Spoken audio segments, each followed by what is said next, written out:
One of the most powerful hurricanes ever recorded on this side of the globe.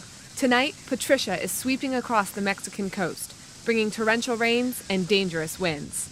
The U.S. National Hurricane Center is calling the Category 5 storm potentially catastrophic.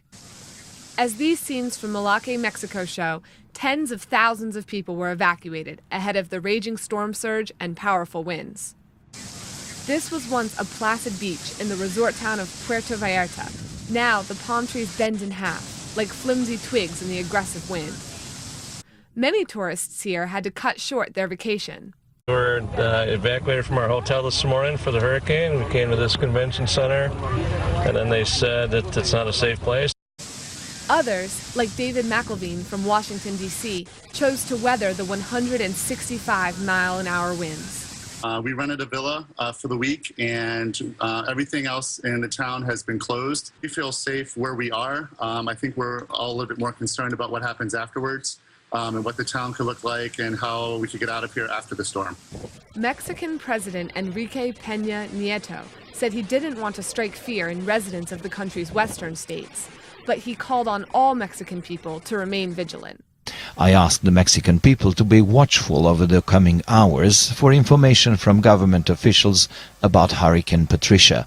Again, I recognize all Mexicans because united we can face this challenge.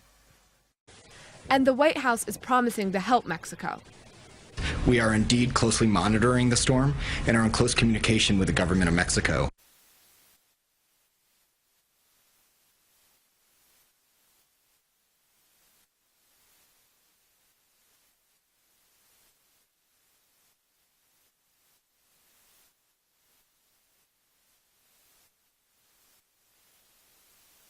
As the rain pounds Texas, several drivers had to be rescued from flooded roads. More than one car overturned, and the roads are slippery enough to flip a truck. One man even recorded a house floating away. Double wide's floating. There goes double wide. Gone. Although Texans won't bear the full brunt of Patricia, this is the second time extreme weather has hit the state this year. Officials and residents will continue to monitor the damage overnight. Anna Muckerman, ABC News, Houston.